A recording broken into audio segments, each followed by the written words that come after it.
Hello दोस्तों, आज की कहानी समर्पित है उन बूढ़े लोगों को जिनकी औलाद उन्हें बुढ़ापे में छोड़ करके चली जाती है, असहाय करके चली जाती है और वे फिर भी अपना जीवन एक कर्तव्य पथ के ऊपर चलते हुए जीते रहते हैं दूसरों की भलाई के लिए। अगर कहानी पसंद आए तो प्लीज लाइक, कमेंट और शेयर करना ना भूलें। चैनल को भी सब्सक्राइब करना ना भूलें। कहानी का शीर्षक है पागल भिखारी। तो कहानी पढ़ना प्रारंभ करती हूँ। हमेशा की तरह ही हरीश आज भी परिसर के बाहर बैठे भिखारियों की मुफ्त स्वास्थ्य जांच में व्यस्त था। स्वास्थ्य जांच और फिर मुफ्त मिलने वाली दवाओं के लिए सभी भीड़ लगाए कतार में खड़े थे। अनायास ही हरीश का ध्यान एक बुजुर्ग की तरफ गया जो करीब ही एक पत्थर पर बैठे हुए थे। सीधी नाक, घुंघराले बाल, निस्तेज आंखें, जिस्म पर सादे लेकिन साफ सुथरे कपड़े।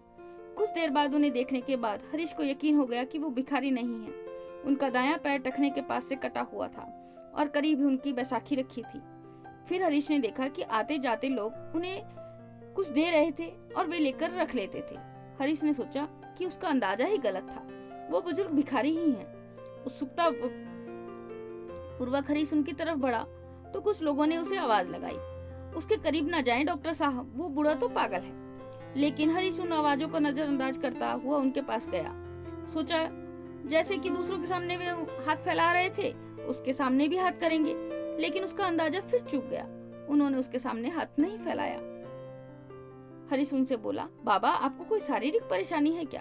हरीश के पूछने पर वे अपनी बैसाखी के सहारे धीरे से उठते हुए बोले, good afternoon doctor, I think I may have some eye problem in my right eye. इतनी बढ़िया अंग्रेजी सुनकर के हरीश अवाक रह गया। फिर उसने उनकी आंखें देखी। पका हुआ मोतियाबिंद था उनकी आंखों में। हरीश ने कहा, मोतियाबिंद है बाबा, ऑपरेशन करना होगा। बुजुर्ग बोले, oh cataract, I had cataract operation in 2014 for my left eye in Ruby hospital. Harish ने कहा, बाबा आप यहाँ क्या कर रहे हैं? बुजुर्ग ने कहा, मैं तो यहाँ रोज ही 2 घंटे भीख मांगता हूँ सर। हरीश ने कहा, ठीक है, लेकिन क्यों बाबा? मुझे तो लगता है कि आप बहुत पढ़े लिखे हैं। बुजुर्ग हंसे और हंसते हुए बोले, पढ़े लिखे? हरीश ने कहा, आप मेरा मजाक उड़ा रहे हैं बाबा। बाबा ने कहा, oh no doctor, why would I, sorry if I hurt you. Harish ने कहा, हर्ट की बात नहीं है बाबा, लेकिन मेरी कुछ समझ में आ ही नहीं रहा। बुजुर्ग ने कहा, समझ कर भी क्या करोगे डॉक्टर? अच्छा ओके, चलो हम उधर बैठते हैं, वरना लोग तुम्हें भी पागल ही कहेंगे। और फिर बुजुर्ग हंसने लगे। करीब ही एक वीरान टपरी थी। हरीश और वो बुजुर्ग दोनों ही वहां जाकर के बैठ गए। Well doctor, I am mechanical engineer. बुजुर्ग ने अंग्रेजी में ही शुरुआत की। मैं अंग्रेजी में सीनियर मशीन ऑपरेटर था। एक नए ऑपरेटर को सिखाते हुए मेरा पैर मशीन में फंस गया और ये बैसाखी हाथ में आ गई। कंपनी ने इलाज का सारा खर्चा किया और बाद में कुछ रकम और सौंपी और घर पर बिठा दिया, क्योंकि लंगड़े बैल को कौन काम पर रखता है सर। फिर मैंने उस पैसे से अपना एक छोटा सा वर्कशॉप डाला, अच्छा घर लिया। बेटा भी मैकेनिकल इंजीनियर है। वर्कशॉप को आगे बढ़ाकर उसने एक छोटी कंपनी और डाली। हरीश चकराया और बोला, बाबा तो फिर आप यहाँ इस हालत में कैसे? बुजुर्ग ने कहा, मैं किस्मत का शिकार हूँ। बेटे ने अपना बिजनेस बढ़ाने के लिए एक कंपनी और घर दोनों बेच दिए। बेटे की तरक्की के लिए मैंने कुछ कहा भी नहीं। सब कुछ बेच बाच कर वो अपनी पत्नी और बच्चों के साथ जापान चला गया और हम जापानी गुड्डे गुड़िया यहाँ रह गए। ऐसा कहकर के बाबा हंसने लगे। हंसना भी इतना करुण हो सकता है, ये मैंने पहली बार अनुभव किया। फिर हरीश बोला, लेकिन बाबा आपके पास तो इतना हुनर है कि जहाँ लात मारे वहाँ पानी निकाल दें। अपने कटे हुए पैर की ओर ताकते बुजुर्ग बोले, लात कहाँ और कैसे मारूं, बताओ मुझे। बाबा की बात सुनकर के हरीश खुद भी शर्मिंदा हो गया। खुद उसे बहुत बुरा लगा। वह फिर संभल कर बोला, आई मीन बाबा, आज भी आपको कोई नौकरी दे देगा, क्योंकि अपने क्षेत्र में आपको इतने सालों का अनुभव जो है। बुजुर्ग ने कहा, यस डॉक्टर, और इसी वजह से मैं एक वर्कशॉप में काम भी करता हूँ। 8,000 रुपए तनख्वाह मिलती है मुझे। मेरी तो हरीश की कुछ भी समझ में नहीं आ रहा था। हरीश बोला, तो फिर आप यहाँ कैसे? बुजुर्ग ने कहा, डॉक्टर, बेटे के जाने के बाद मैंने एक चौल में एक टीन की छत वाला घर किराए पर लिया। वहाँ मैं और मेरी पत्नी रहते हैं। उसे पैरालिसिस है, उठ बैठ भी नहीं सकती। मैं 10 से 5 नौकरी करता हूँ, शाम 5 से 7 भीख मांगता हूँ और फिर घर जाकर तीनों के लिए खाना भी बनाता हूँ। आश्चर्य से हरीश ने पूछा, बाबा अभी तो आपने बताया कि घर में आप और आपकी पत्नी हैं, फिर ऐसा क्यों कहा कि तीनों के लिए खाना बनाते हो? बुजुर्ग ने कहा, डॉक्टर, मेरे बचपन में ही मेरी माँ का स्वर्गवास हो गया था। मेरा एक जिगरी दोस्त था, उसकी माँ ने अपने बेटे जैसे ही मुझे भी पाला पोसा। 2 साल पहले मेरे उस जिगरी दोस्त का निधन हार्ट अटैक से हो गया, तो उसकी 92 साल की माँ को मैं अपने साथ अपने घर ले आया। तब से वो भी हमारे साथ ही रहती है। हरीश अवाक रह गया। इन बाबा को तो खुद भी बुरा हाल है, पत्नी अपंग है, खुद का एक पाँव नहीं, घर बार नहीं भी नहीं। जो था वो बेटा बेच बाच कर चला गया और ये आज भी अपने मित्र की माँ की देखभाल करते हैं। कैसे जीवट इंसान है ये। कुछ देर बाद हरीश ने सामान्य स्वर में पूछा, बाबा, बेटा आपको रास्ते पर ले आया, ठोकरें खाने को छोड़ गया, आपको गुस्सा नहीं आता उस पर?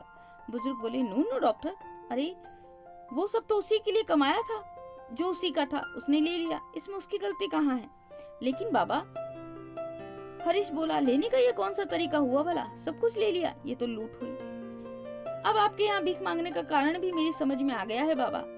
आपकी तनख्वाह के 8,000 रुपयों में आप तीनों का गुजारा नहीं हो पाता, इसलिए आप यहाँ आते हो, हरीश बोला। बुजुर्ग ने कहा, नहीं, no, you are wrong doctor. 8,000 रुपए से मैं अपना सब कुछ मैनेज कर लेता हूँ, लेकिन मेरे मित्र की जो माँ है उन्हें डायबिटीज और ब्लड प्रेशर दोनों है, दोनों बीमारियों की दवाई चल रही है उनकी। बस 8,000 रुपए में उनकी दवाइयाँ मैनेज नहीं हो पाती। मैं 2 घंटे यहाँ बैठता हूँ, लेकिन भीख में पैसों के अलावा कुछ भी स्वीकार नहीं करता। मेडिकल स्टोर वाला उनकी महीने भर की दवाएं मुझे उधार दे देता है और यहाँ 2 घंटों में जो भी मुझे पैसे मिलते हैं वो मैं रोज मेडिकल स्टोर वाले को दे देता हूँ। हरीश अपलक उन्हें देखता रहा और सोचा, इन बाबा का खुद का बेटा इन्हें छोड़कर चला गया और ये खुद किसी और की माँ की देखभाल कर रहे हैं। हरीश ने बहुत कोशिश की, लेकिन खुद की आंखें भर आने से नहीं रोक पाया। भरे गले से हरीश ने फिर कहा, बाबा, किसी दूसरे की माँ के लिए आप यहाँ रोज भीख मांगने आते हो? बुजुर्ग ने कहा, दूसरे की? अरे मेरे बचपन में उन्होंने बहुत कुछ किया है मेरे लिए, अब मेरी बारी है। मैंने उन दोनों से कह रखा है कि 5 से 7 मुझे एक और काम मिला है। हरीश मुस्कुराया और बोला, और अगर उन्हें पता लग गया कि 5 से 7 आप यहाँ भीख मांगते हो तो? बुजुर्ग ने कहा, अरे कैसे पता लगेगा, दोनों तो बिस्तर पर हैं, मेरी हेल्प के बिना वे करवट भी नहीं बदल पाती। यहाँ कहाँ पता करने आएंगी? हा हा करके वे करुण हंसी हंसने लगे। बाबा की बात पर हरीश को भी हंसी आ गई, लेकिन वह उनसे छिपा गया और बोला, बाबा, अगर मैं आपकी माँ जी को अपनी तरफ से नियमित दवाई दूं तो ठीक रहेगा ना? फिर आपको भीख भी नहीं मांगनी पड़ेगी। बुजुर्ग ने कहा, नो डॉक्टर, आप भिखारियों के लिए काम करते हैं, माँ जी के लिए आप दवाएं देंगे तो माँ जी भी तो भिखारी कहलाएंगी। मैं अभी समर्थ हूँ, डॉक्टर उनका बेटा हूँ। मुझे कोई भिखारी कहे तो चलेगा, लेकिन उन्हें भिखारी कहलवाना मुझे मंजूर नहीं। ओके डॉक्टर, अब मैं चलता हूँ, घर पहुंचकर अभी खाना बनाना है मुझे।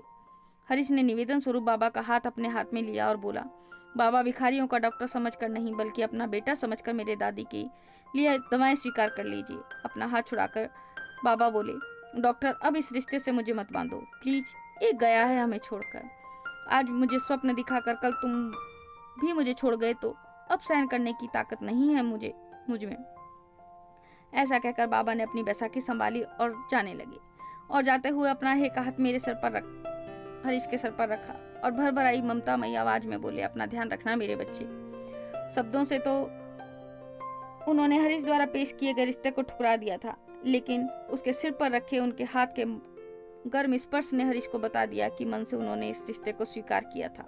उस पागल कहे जाने वाले मनुष्य के पीठ फेरते ही हरीश के हाथ अपने आप प्रणाम की मुद्रा में उनके लिए जुड़ गए। तो दोस्तों, इस कहानी से प्रेरणा मिलती है कि वास्तव में हमसे भी बहुत अधिक दुखी, अधिक विपरीत परिस्थितियों में जीने वाले ऐसे भी लोग हैं। हो सकता है कि उन्हें देख करके हमें हमारा दुख कम प्रतीत हो और दुनिया को देखने का नजरिया हमारा बदले। हमेशा अच्छा सोचें, सकारात्मक सोचें, हालात का सामना करते रहें। कहानी से कुछ भी प्रेरणा मिले, कहीं पे भी आपको लगे कि हाँ, आपके अंदर कुछ बदलाव आया, कुछ अच्छा लगा, तो प्लीज वीडियो को शेयर करना बिल्कुल भी ना भूलें। चैनल को भी सब्सक्राइब करना ना भूलें। आज के लिए धन्यवाद, नमस्कार।